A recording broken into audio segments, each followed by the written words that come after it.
Every town has a dark side. And there's a very strange and interesting series of murder cases from the Pacific Northwest that have, for the most part, flown under the radar a bit. They just never quite made it into the cultural zeitgeist for one reason or another. And chances are you yourself have never heard of the Lewis-Clark Valley serial killings, and yet they stand as one of the more mysterious cases out there to this day. Because on the one hand, you have 5+ victims in a concentrated area, with many law enforcement agents saying they know exactly who their man is. There are just so many pieces of circumstantial evidence that points to this one guy that it can't be a coincidence. Still though, they can't prove it 100%, and so he remains free. On the other side of the coin, there are some experts who claim that because the victims in these cases vary too much in age, gender, and most importantly, in the specific ways they were killed, that it's unlikely they're the work of one single person. As to who has it correct, well, that's what we'll be digging into today. Hey guys, it's Andrew, and thanks for tuning into this episode of Every Town. In this episode, we're looking into the Lewis-Clark Valley murders, a cluster of unsolved killings and disappearances that took place between 1979 and 1982. Each victim has a unique story to tell, so let's head over to northern Idaho now and see if we can't hunt down whoever was responsible for these heinous crimes.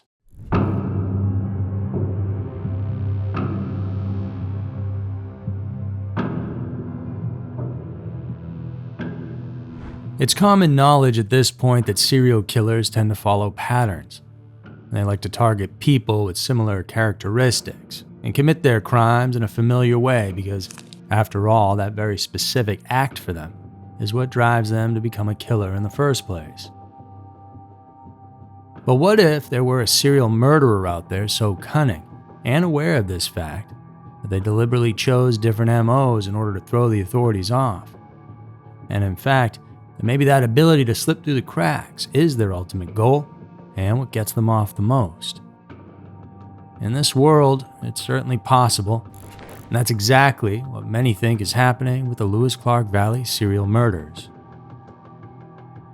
If you're not familiar, the Lewiston-Clarkston Valley is a beautiful region that sits right on the border of Idaho and Washington, where the Snake River slithers its way through the landscape as the natural border. And for the most part, it's a very charming and safe place to live. Which is why in the spring of 1979, when a young girl just up and vanished one evening, it was all that much harder for the residents there to comprehend how it happened. On top of that, this was only the start of a series of several shocking moments, because over the next 3 years, 4 others would turn up dead or disappeared in a series of grisly unsolved crimes. The town of Acidin that sits in the heart of the Lewis-Clark Valley likes to put on a fun county fair every single year. And on April 28th of 1979, that party was in full swing in the downtown area. And popcorn, cotton candy, and plenty of rides. It attracted kids from all over the area, one of which was 12-year-old Chrissy White. And she had spent a good portion of her morning there and later biked on over to a friend's house to hang out for a bit. It had been a long day out in the sun, and by the afternoon, Chrissy called her mother complaining of feeling ill from the heat and possible dehydration. And she had suffered from heat stroke in the past, so her mom knew the protocol, instructed her daughter to sit down and take it easy, put a cold washcloth on her forehead for a bit, and drink a glass of water. And once she was feeling better, she could then ride on home, which was no more than a 5-minute bike ride away. But Chrissy never came home. At first, her mom figured that once she was feeling better, she must have just headed back to the fair. It was one of the things she looked forward to the most, so that made sense. Eventually, though, after the sun had set and she still hadn't returned home nor to her friends, the reality that she was missing began to sink in.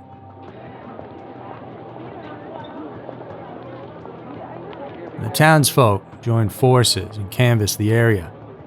The fun of the fair got overshadowed pretty quickly by the reality that one of their own was gone. And try as they might, nobody ever did find Chrissy. Eerily, all they managed to ever come across were pieces of paper scattered around an old abandoned farm on the outskirts of town. And those papers were Chrissy's schoolwork, presumably thrown out of her backpack that she was carrying that day. Assateague as a whole was never the same after that. The unresolved mystery left a scar that would forever be marked on everybody who lived there.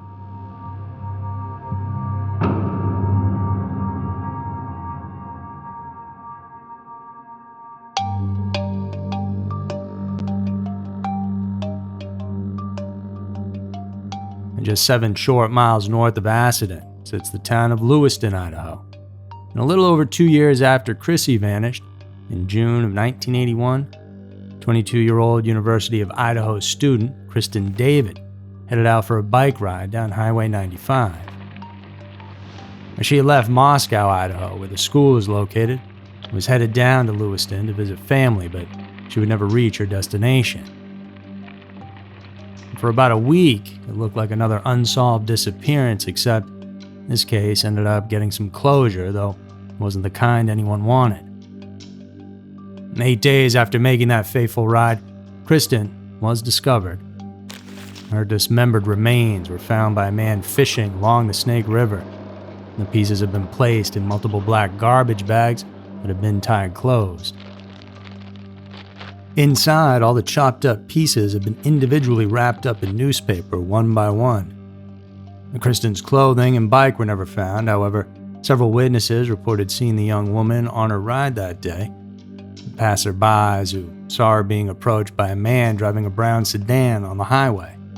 But he was never identified, and it led to a dead end. And Kristin's murder was particularly savage, and she had no known enemies, so this appeared to be a random encounter. It brought home the harsh reality that someone might be out there hunting human for prey. It brought back the memories of Chrissy's vanishing, and had people wondering if her fate might have been similar. That somewhere out in the woods, there might be another set of trash bags waiting to be opened up. It also had them thinking, well, who might be next? They got that answer a little over a year later. Right in the heart of downtown Lewiston sits the Lewiston Civic Center. It's a place for the performing arts, so people go there to watch plays and other live events that come into town. And on September 12th of 1982, there was a spot where 3 people vanished in one single night. And 21-year-old Christina Nelson and her stepsister, 18-year-old Brandy Miller, headed out that Sunday from Christina's apartment to do some shopping. And Christina left a note at her place for her boyfriend, saying they'd be back soon. They planned to stop by the Civic Center, likely to pick up their checks because they both worked as janitors there before heading home. On that same evening, 35-year-old Stephen Purcell, who was also a fellow janitor at the Civic Center, got dropped off by a friend there so he could use the washer and dryer to get some laundry done.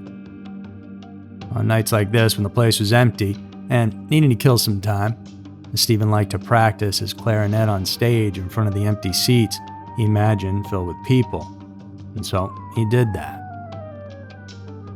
But all 3 of them, Christina, Brandy, and Stephen, never made it home that night. Once again, we were looking at some very mysterious disappearances. Now, had they had some sort of plan to possibly all run away together? Or did they run into the wrong person? Or perhaps one of them was the culprit in all this? There were a lot of angles to go in on, but no evidence was found in the Civic Center that said anything bad had happened.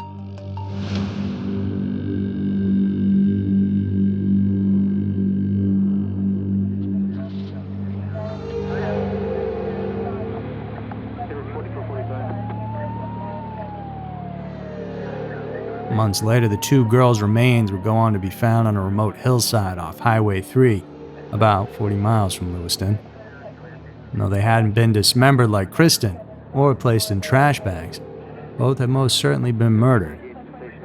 However, the extent of decomposition was too extreme to figure out what their exact cause of death was. Without any bullets or marks to any bones that a knife or bullet could inflict, it is believed that they most likely were strangled. And as for Stephen's body, well, that was never found. And so at first, it led authorities to think that he was probably the one who killed them, but over time, this theory shifted, and for good reason. Now, Stephen was a regular guy, just living his life. No criminal record at all, and it just didn't make sense that he would be capable of such a thing. His entire life was in that town. He left his paycheck behind at work and the clarinet he loved. He also never touched his bank account again after the night in question. If he had planned to kill the girls and run away somewhere to start a new life, well, you'd need a bit of cash for sure. Well, what made a lot more sense was that Purcell, too, had fallen victim to the same killer of Christina and Brandy that night. And he wasn't a target necessarily, but had likely been in the wrong place that night and witnessed the killer that evening before he himself was silenced. The killer likely dispatched of him early with no interest in him, and then had his fun with the girls before taking them out as well. And so 3 people, it appears, were killed by one person that night. And Kristin, who was riding her bike a year prior, was basically the same age as the 2 most recent girls. And Chrissy, the 12-year-old, well, it's a safe assumption that she was killed around the time of her disappearance. So could this all be the work of the same person? It certainly feels like it. But the authorities, if they were going to do it without evidence, were going to need to try to find a common thread that connected the cases. And it would take more than a decade, but eventually they got exactly that.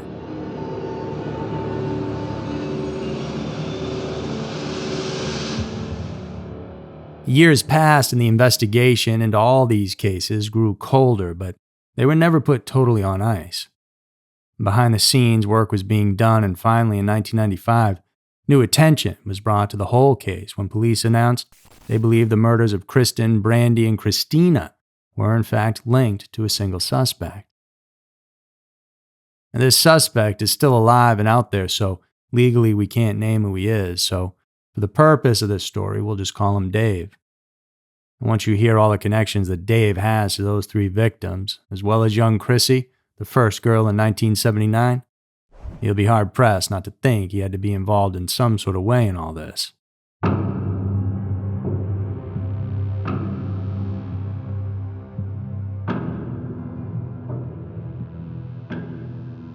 Born in 1945 in Chicago, Dave went on to spend some time in the Navy between 1965 and 68.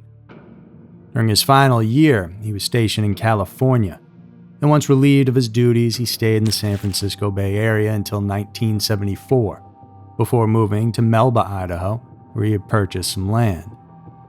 And why did he decide to move?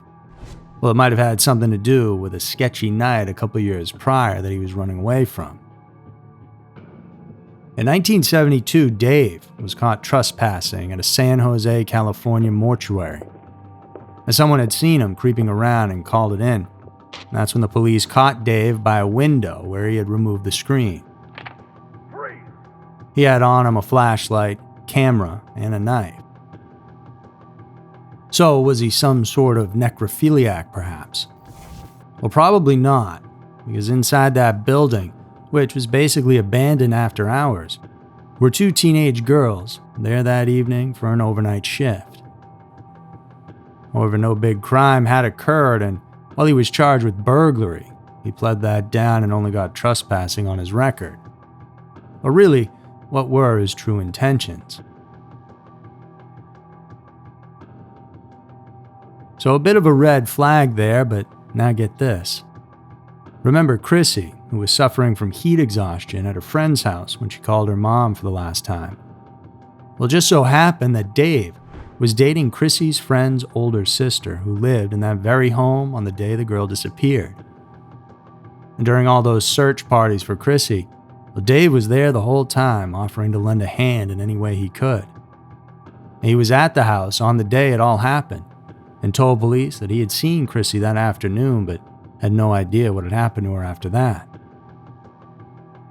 And with the next victim, Kristin, wouldn't you know that Dave regularly drove up and down that stretch of Highway 95 where she disappeared as he made deliveries for his job around the area she was last seen.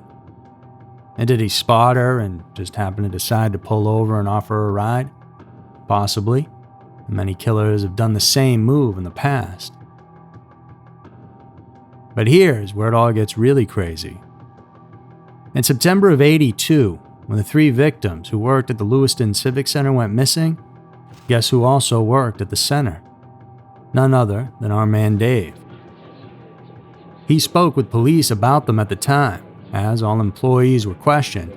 And while he refused a polygraph, he did say that on the night in question, he saw Stephen at around 9 p.m. before he left to go grab some pizza.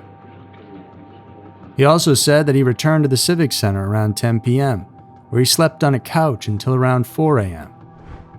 During that time, he didn't hear anything or see anything out of the ordinary. And yet, we know something very strange happened right there that very night. And Dave is right there at the time of this crime. He's right there on Highway 95 and was right at the house where Chrissy was last seen. And if that's all a coincidence, then that's pretty damn strange. And Dave partaking in the searches and talking with the police, divulging all that information, if he were the one to do it, it seems like he enjoyed toying around. And that's not an uncommon trait for serial killers to have. It's sociopathic behavior 101.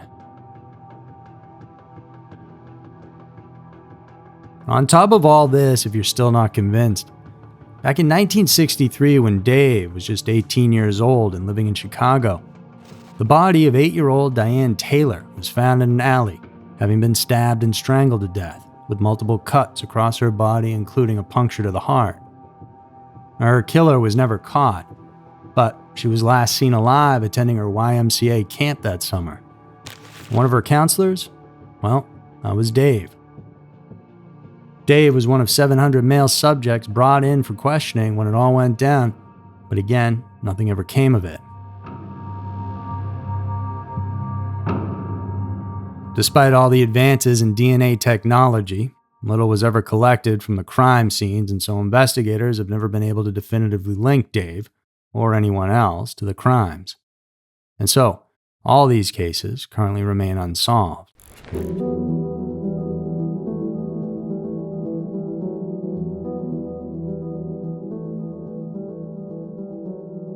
The 2 bodies of Chrissy and Stephen have never been found, so who knows if they might contain any answers if they were, but given how much time has passed, it's highly doubtful. Overall, this whole case surrounding Dave is truly a unicorn in the law enforcement world. Rarely do you get so close to the perpetrator, essentially knowing they were involved, and yet there's not a damn thing you can do about it. Typically, these monsters either get caught or you have no idea who they are, but you don't often see the person right there in front of you while still having your hands tied. One of the most convincing questions as to how Dave was involved is to just ask yourself, how many times have you been questioned by police about a murder? The answer is probably none. Dave, he's been questioned about 3 different murders and 2 missing persons across 3 completely separate crimes. And so either he is coincidentally finding himself in the exact same place as a bunch of different killers, all around the country, in Chicago, Washington, and Idaho, at a home and his workplace, almost walking lockstep with these unknown psychopaths, or Dave, much more simply, is a serial killer.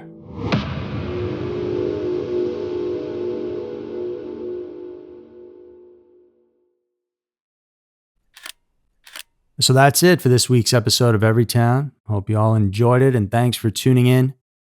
And please remember to come back next week for another episode filled with scary, strange, and mysterious stories, because you never know.